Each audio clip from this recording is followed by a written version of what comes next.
So how is the video? Cover my chest or my face?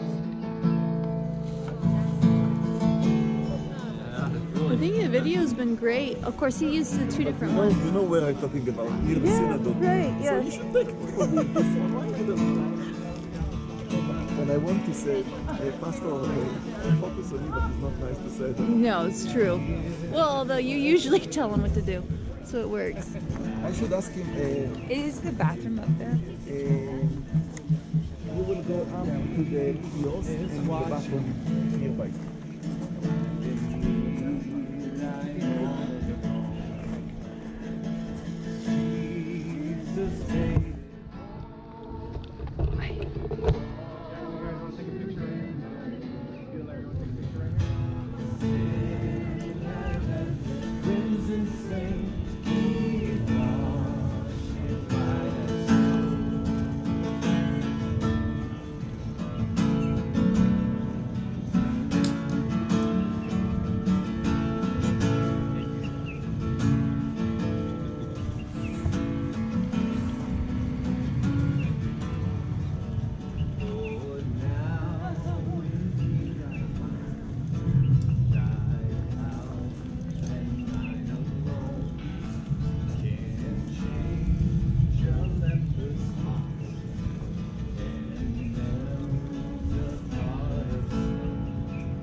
You found your way to Jerusalem.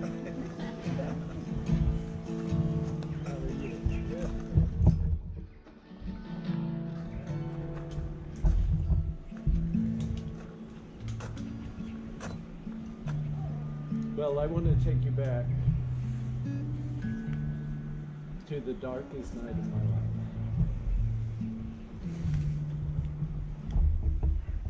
Where we are here is a courtyard of Caiaphas the high priest. In just a little bit, you'll see actual steps that date back to the time of Jesus.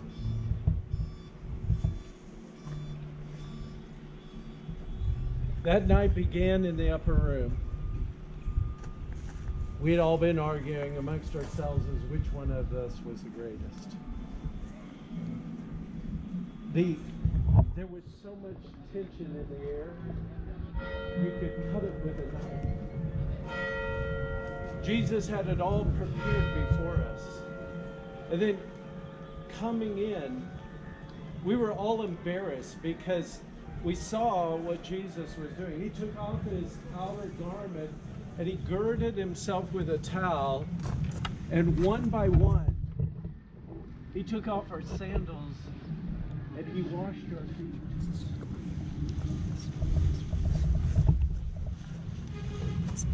All of us, we're worried about, I'm more important than you. But Jesus, on that night, of all the things, he's going to do it. When he gets to me, I said, no, Lord. You'd think by now Lord, you can't say those two words together.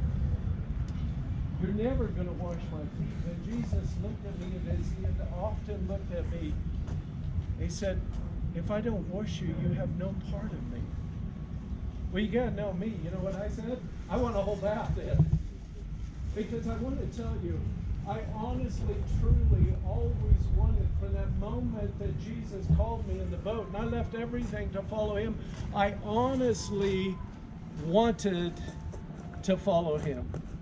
I honestly wanted everything that he had for me.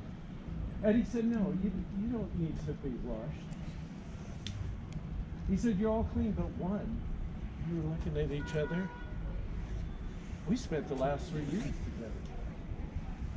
What on earth could he be talking about? We washed him. He washed Judas's feet.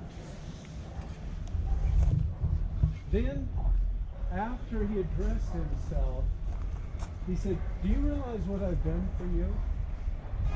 If I, your master and Lord, have served you in love, and then he said something. Blessed. You know what blessed means? Oh, how happy. On this particular night, when he's carrying the weight and the love for all the world, when he knows what he's going to have to face, he's talking about how we can be happy. And the only way that we can be happy is not by taking things for ourselves. You can gain the whole world, but if you lose your soul, what good did that do? Happy are you if you do this. That night, we were sharing Passover. We'd shared Passover always. I grew up every year sharing Passover. Every year coming to Jerusalem, every year bringing a lamb that's perfect, without spot or blemish, to be able to share together in a Passover, and there we are all together. We're all reclining on our left hand. We're eating with our right hand.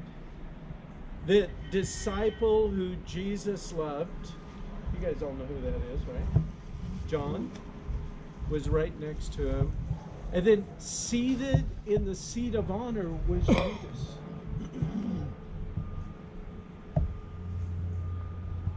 I want you to know something. Jesus knew everything, because later on in the meal he would tell us that one was going to betray him. That night, nothing took Jesus by surprise. He knew exactly what was going to happen. And even though he knew exactly what was going to happen, he knelt down and washed Judas's feet, knowing where those feet had been.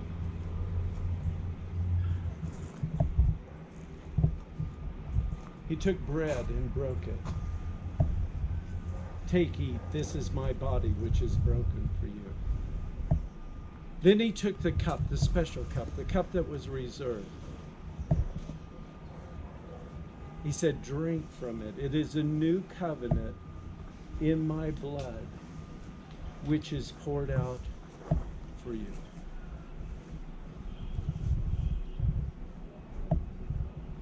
Judas had already left.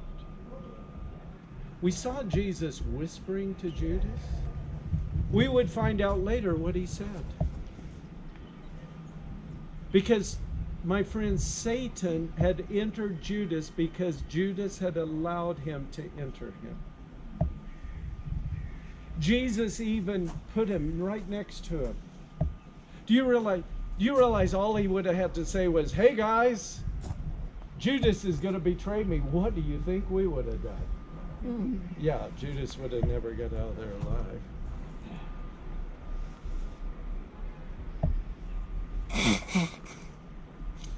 He who dips his hand in the bowl with me. It's a symbol of oneness. And then later on, I would find out, because none of us knew that night, even when Judas left. Thought Jesus sent him on a mission or something. None of us would have ever guessed it was Judas. You realize Judas was an officer.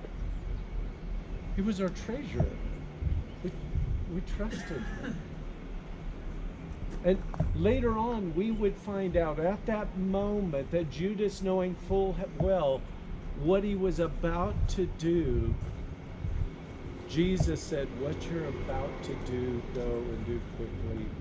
And Satan entered him at that moment. We would find out later where he went. To betray Jesus for 30 pieces of silver, that's the price of an ordinary slave. Really? 30 pieces of silver? We would later find out right over here.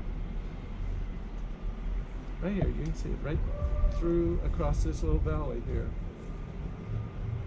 Judas, filled with remorse, not repentance, hung himself. The branch on which he hung himself broke, and he fell headlong down, and he split open. It's a field of blood to this day, and it became a potter's field cemetery. So Judas is gone. Jesus is breaking bread with us in the upper room. And then you know what we did? We sang a hymn. Let's sing one verse of Amazing Grace, because that's what we sang. We sang a hymn. Amazing grace, how sweet the sound that saved a wretch like me. I once was lost, but now I'm found. Was blind, but now I see. We celebrated the Passover right up here. We walked all the way down into the valley. You see those gold domes over there? Just on the other side of that. There was a garden. Jesus had rich friends. In Jerusalem, there was a person who had a private garden. We often went there. Every single one of us knew where that garden was because we had often gone there with the Lord. And Jerusalem's teeming with people. It's Passover. There's a gigantic full moon. You can see all the way. When we started walking, you can see all the way across there. We go into the garden, and I've never seen Jesus look this way before. He picked myself, James, and John. He had picked us before. Do you realize I got to see Jesus transform before my very eyes? Do you realize I saw it with my own eyes? Jesus become glistening white. I saw Moses and Elijah. I saw the dead raised. I saw the lepers healed. I saw the lame walk, the dumb talk, the blind see. I saw it all. And then Jesus looks at the three of us and he said, "Come watch with me." It was rare Jesus ever asked anything of us. He wanted us to come, and he asked something of me on that night. Would you pray with me? And you know what I did? I fell asleep. After all that I've seen and after all that I've been a part of, I fell asleep. The next thing that I knew, it was Jesus. Could you not even keep watch with me for 1 hour? For once, I kept my mouth shut. Because there wasn't anything to say. What could I say at that moment? I'm going to pray. I'm not going to let my master down. I don't know how much time passed by. But the next thing I know, you know what it is? He's waking again. Could you not even keep watch with me? I had told Jesus that